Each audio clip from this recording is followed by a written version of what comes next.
इस वीडियो में Canada visitor visa के बारे में बात करेंगे। क्या प्रोसेसिंग टाइम चल रहा है, ट्रेंड क्या है, क्या वीज़ाज आ रहे हैं या नहीं आ रहे हैं, अगर आ रहे हैं तो किन के आ रहे हैं। वीडियो बहुत इंपॉर्टेंट है, इसको एंड तक देखिएगा। एंड तक चलते चलते कनाडा विजिटर वीज़ा का जो 2026 का रीसेंट का जो आपको सारे क्वेश्चन हैं वो आपके मन में वो सारे के सारे दूर हो जाएंगे। आपको हर एक क्वेश्चन का आंसर मिल जाएगा। वीडियो को शेयर जरूर कर दीजिएगा।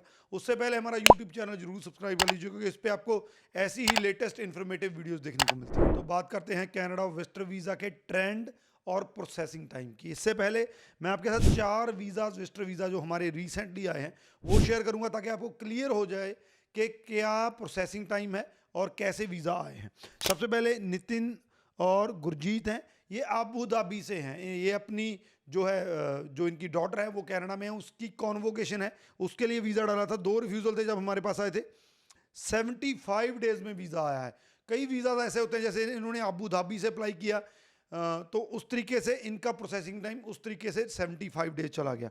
इसके बाद उदय भान है, ये हरियाणा से हैं, इनका भी कॉन्वोकेशन पे है और इनका वीज़ा 27 डेज में आया है। इसके बाद नसीम अख्तर है, इनका वीज़ा 8 डेज में आया है। तो तीनों ही जो मैंने अलग अलग जो आपके साथ शेयर किया, 75 डेज में और 28 डेज में और 8 डेज में, तो कहीं ना कहीं पे बहुत ज़्यादा डिफरेंस है।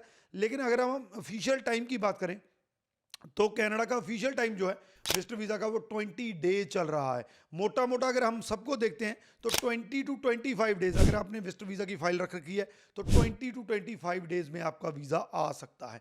अब किन के वीज़ा आए हैं, इन तीनों की ही जो है इनके जो इन्होंने रीज़न बताया था अपनी फाइल में, वो कॉन्वोकेशन था। मैं बार बार कहता रहता हूँ कि अगर आपने विजिटर वीज़ा अप्लाई करना है तो आपका पर्पस ऑफ विजिट बहुत ही स्ट्रांग होना चाहिए, और कॉन्वोकेशन जो होता है वो बहुत ही स्ट्रांग जो है पर्पस ऑफ विजिट होता है। अब अगर ट्रेंड की बात करें तो ट्रेंड सारा पॉजिटिव नहीं है, लेकिन फिर भी जैसा मैंने बताया, 2 चीज़ें अगर आप सही कर लेते हैं तो आपका विजिटर वीज़ा आ सकता है। पहला, आपका पर्पस ऑफ विजिट जो है वो बढ़िया होना चाहिए। यही नहीं है कि कॉन्वोकेशन होना चाहिए, लेकिन कॉन्वोकेशन के साथ साथ अगर कोई मेडिकल इमरजेंसी है, अगर कोई ऐसा ओकेजन है कि आपका जाना जरूरी है, उस ओकेजन को अटेंड करना बहुत ज़्यादा जरूरी है, तो आपका वो पर्पस ऑफ विजिट जो है वो बहुत सॉलिड हो जाता है, वो जेन्युइन हो जाता है, उसको जस्टिफाई किया जा सकता है, जिससे आपके वीज़ा के चांसेस जो हैं वो बहुत ज़्यादा बढ़ जाते हैं। तो प्राइमरी फैक्टर जो है वो पर्पस ऑफ विजिट है, जो कि बहुत बढ़िया होना चाहिए। सेकंड जो है वो फाइनेंशियल्स हैं।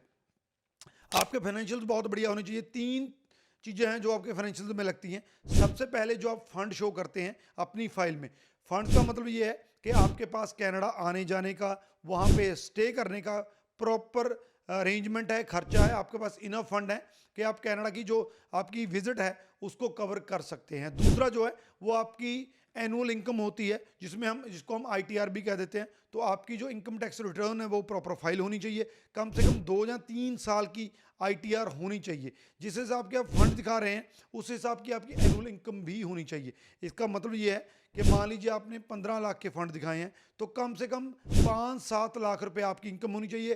फैमिली इनकम 10 लाख तक की आपकी होनी चाहिए, प्रॉपर उसकी ITR होनी चाहिए। तीसरा जो है वो आपकी एसेट्स हैं, आपकी जो CA रिपोर्ट बनती है, जिसमें आपके जो आपके पास ज़मीन है, कोई प्रॉपर्टीज़ हैं, कोई आपके पास प्लॉट हैं, या आपके पास और भी एसेट्स हैं, आपके पास व्हीकल हैं, आपके पास कोई ज्वेलरी है, तो इन सबको मिलाकर आपकी जो एसेट वैल्यू है वो अगर इंडियन रुपीज़ में बताऊं, कम से कम 1 से 1.5 करोड़ होनी चाहिए। इससे कम की एसेट वैल्यू जो है वो प्रॉब्लम क्रिएट कर सकती है। तो ये 3 चीज़ें हैं जो आपके फाइनेंशियल्स में लगती हैं।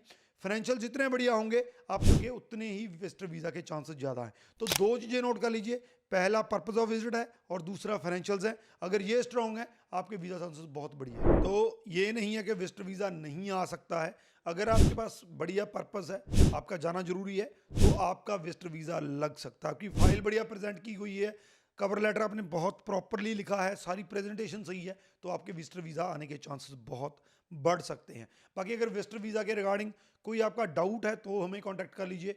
अप्लाई करना है, आप कहीं से भी अप्लाई कर सकते हैं, ज़रूरी नहीं है कि आप इंडिया से हैं। इंडिया से बाहर, जैसे मैंने अबू धाबी कहा, तो आप कहीं से भी अप्लाई कर सकते हैं, कहीं पे भी बैठे हैं, जहां तक ये वीडियो पहुंच रही है आपका, अगर आप कनाडा जाना जरूरी है तो आप विजिटर वीज़ा हमारे साथ अप्लाई कर सकते हैं। नंबर हमारे नीचे दिए गए हैं, वही व्हाट्सएप नंबर है, व्हाट्सएप पे भी आप हमें कॉन्टैक्ट कर सकते हैं। तो अगर विजिटर वीज़ा अप्लाई करना है तो फ़ोन उठाइए, कॉन्टैक्ट कर लीजिए। अगर आपका कोई क्वेश्चन है तो भी हमें कॉन्टैक्ट कर सकते हैं। बाकी इस वीडियो को शेयर जरूर कर दीजिए उनके साथ जिन्होंने विजिटर वीज़ा अप्लाई करना है, या विजिटर वीज़ा के बारे में जानना चाहते हैं। राजवीर चहल, थैंक यू सो मच।